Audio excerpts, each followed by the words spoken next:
പാലക്കാടൻ ജനതയ്ക്ക് അവിടെ ജലചൂഷണത്തിന് വേണ്ടി ഒയാസിസ് എന്ന് പറഞ്ഞൊരു കമ്പനിയെ പറഞ്ഞു വെച്ചിരിക്കുകയാണ് സാർ. ആ കമ്പനിയെ പറഞ്ഞു വെച്ചിരിക്കുന്നത് പാലക്കാട് തെരഞ്ഞെടുപ്പിന് ചെലവഴിച്ച പണത്തിന്റെ ഉപകാരസ്മരണയ്ക്ക് വേണ്ടിയിട്ടാണോ?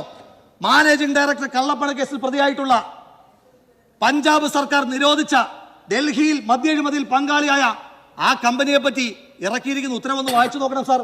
ആ കമ്പനിയെ പറ്റി പാടിപ്പോറ്റുന്ന ശ്രീ എം പി രാജേഷിനെ കാണുമ്പോൾ ശ്രീ പിണറായി വിജയന് പൂവരണി നമ്പൂതിരി പോലെയാണ് ഒയാസിസ് എന്ന് പറയുന്ന കമ്പനിക്ക് ശ്രീ എം പി രാജേഷ് എന്ന് സൂചിപ്പിക്കുവാൻ ആഗ്രഹിക്കുകയാണ് സാർ. പറഞ്ഞത് ഒയാസിസിനെ കൊണ്ടുവന്ന് ബ്രൂവറി തുടങ്ങുന്നത് കാർഷിക മേഖല മെച്ചപ്പെടുത്താൻ വേണ്ടിയിട്ടാണെന്ന്.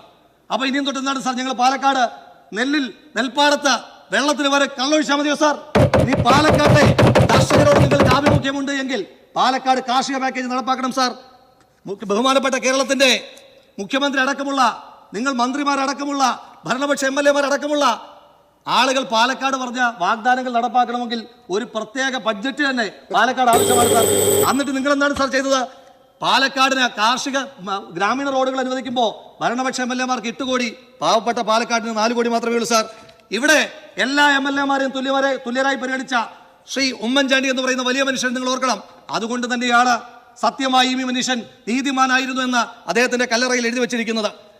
ഇനിയും ഇന്ന് വന്നിരിക്കുന്നൊരു പരാമർശമുണ്ടല്ലോ, ഞാനൊരു കവിത ചൊല്ലുകയാണ്. രോഗദുരിതകാലവും കാലവർഷകെടുതിയും ആയിരങ്ങളെ കവർന്ന നാളിൽ നീ തളർന്നില്ല എന്നാണ് നമ്മുടെ പൂവത്തൂർ ചിത്രസേനൻ ശ്രീ പിണറായി വിജയനെ പറ്റി പറഞ്ഞത്.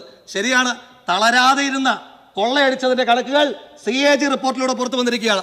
ബഹുമാനപ്പെട്ട മുഖ്യമന്ത്രി അദ്ദേഹത്തെ പറ്റി പാടിപ്പുകഴ്ത്തുവാൻ വേണ്ടി പൂവരണി നമ്പൂതിരിയും പൂവത്തൂർ സതീശനും ഒക്കെ പൂവത്തൂർ ചിത്രസേനനും ഒക്കെ പറയുന്നത് അദ്ദേഹം കാറ്റിൽ പറക്കുന്ന കഴുകനാണ്, അദ്ദേഹം തീയിൽ പായുന്ന കുതിരയാണ്, അദ്ദേഹം സൂര്യനാണ്, അദ്ദേഹം കനൽത്തരിയാണ്. എനിക്കൊരു കാര്യം കേരളത്തിന്റെ മുഖ്യമന്ത്രിയോട് പറയാനായിട്ട്, ഈ പാടിപ്പുകഴ്ത്തുന്നവരെല്ലാം അങ്ങനെ അപമാനിക്കുകയാണ്. ഈ പാടിപ്പുകഴ്ത്തുന്ന ഒരാൾ പോലും അങ്ങൊരു മനുഷ്യനാണ് എന്ന് പറയുവാൻ തയ്യാറാകുന്നില്ല എന്നുള്ള കാര്യം അങ്ങനെയെങ്കിലും ഒന്ന് തിരിച്ചറിയണം എന്ന് മാത്രം സൂചിപ്പിച്ചുകൊണ്ട് പാലക്കാടിനോടടക്കം കാണിക്കുന്ന അവഗണന, ആ അവഗണന ഈ സർക്കാരിന്റെ നയമായി മാറ്റുമ്പോൾ ഈ നന്ദി പ്രമേയത്തെ ഞാൻ എതിർക്കുകയാണ് സാർ.